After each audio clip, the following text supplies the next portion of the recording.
یہ فضول اور illogical بات آپ نے کئی لوگوں کو کہتے ہوئے سنی ہوگی۔ اتنا مہنگا جانور لینے سے بہتر نہیں ہے کہ آپ یہ پیسہ بجائے کسی جانور کو خریدنے میں صرف کریں، اس پیسے سے کسی غریب کے گھر میں راشن ڈلوا دیں، یا کسی غریب کی بیٹی اگر بن بیاہے گھر میں بیٹھی ہے اس کی شادی کا انتظام کر دیں۔ یہ اتنے مہنگے مہنگے جانور خریدنے کی کیا تک بنتی ہے؟ اللہ تعالیٰ دلوں کے حال بہتر جانتا ہے، وہ اس عمل پہ بھی آپ کو قربانی کا اجر دے دے گا۔ ایسے لوگوں کی خدمت میں عرض یہ ہے کہ ہم بحیثیت مسلمان سنت ابراہیمی پر بھی عمل کریں گے اور غریبوں کی مدد بھی کریں گے۔ آج کی اس ویڈیو میں ہم بات کریں گے کہ عید قربان یعنی اس عید الاضحیٰ پر جب ہم جانور کو قربان کرتے ہیں تو اس میں اللہ کی رضا تو سب سے پہلے ہے ہی، اس کے بعد کسی بھی ملک کو معاشی طور پر کتنے فوائد حاصل ہوتے ہیں، اکنامک ایسپیکٹ کیا ہے، آج کی اس ویڈیو میں ہم اس کے اوپر بات کریں گے۔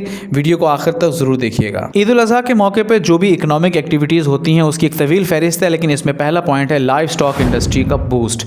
سارا سال مویشی پالنے والے اپنے اپنے مویشیوں کو پالتے ہیں اور پھر عید کے دنوں سے چند روز قبل وہ منڈیوں کا رخ کرتے ہیں۔ یہاں آ کر منڈیوں میں جانوروں کی فروخت ہوتی ہے، بارگیننگ ہوتی ہے، اور بالآخر جب مارکیٹ میں عید الاضحیٰ پہ قربان ہونے کے لیے جانوروں کی فروخت ہوتی ہے تو اس کا سالانہ حجم اربوں روپے تک جاتا ہے۔ پوائنٹ نمبر 2 ہے ایکسپورٹ ارننگ۔ بھئی پاکستان ایک بہت بڑا ایکسپورٹر ہے لیدر کا۔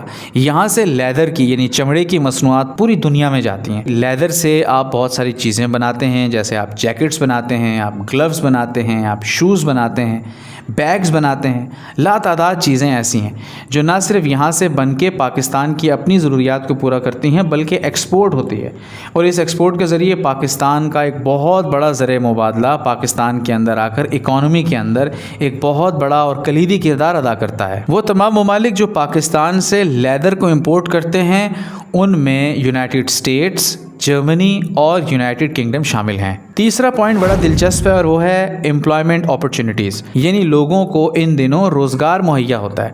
جیسا کہ آپ جانتے ہیں کہ پاکستان ایک ڈیولپنگ کنٹری ہے، اس ڈیولپنگ سٹیج کے اندر امپلائمنٹ ایک بہت کلیدی کردار ادا کرتا ہے۔ ان دنوں کے اندر بہت سارے لوگوں کا روزگار میسر آ جاتا ہے۔ مثال کے طور پہ دور دراز سے آنے والے لوگ جو اپنے جانوروں کو فروخت کرتے ہیں اپنے ساتھ ایسے لوگوں کو رکھتے ہیں جو ان کو اسسٹ کرتے ہیں۔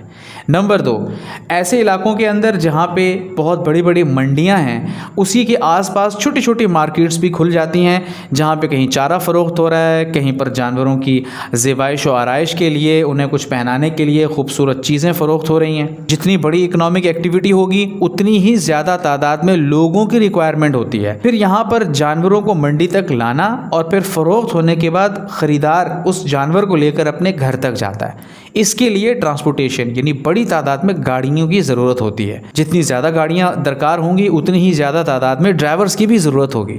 اگلا پوائنٹ ہے چیریٹیبل ایکٹیویٹیز۔ بھئی آپ جانتے ہی ہیں کہ عید الاضحیٰ دراصل ہے ہی پیغام ایثار کا، اخوت کا، ہمدردی اور بھائی چارے کا۔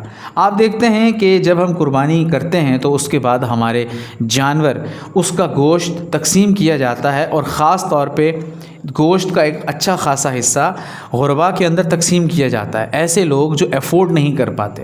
لہٰذا یہاں سے چیریٹی کا بھی آغاز ہوتا ہے۔ مویشی منڈی جانا، جانور پسند کرنا اور اسے لوڈ کر کے گھر تک لانا ایک انتہائی مشکل اور کٹھن مرحلہ ہے، لیکن بھائی یہ سب کام ہم اللہ کی رضا کی خاطر کرتے ہیں تاکہ اللہ تعالیٰ کی خوشنودی حاصل ہو سکے۔ تو بھائی کیسی لگی آج کی ویڈیو؟ مجھے امید ہے آج کی ویڈیو آپ کو ضرور پسند آئی ہوگی۔ جتنی مشکل سے اور مشقت سے یہ ویڈیو بنتی ہے، ایڈیٹنگ ہوتی ہے اور اپلوڈ ہوتی ہے، یہ صرف آپ لوگوں کے لیے۔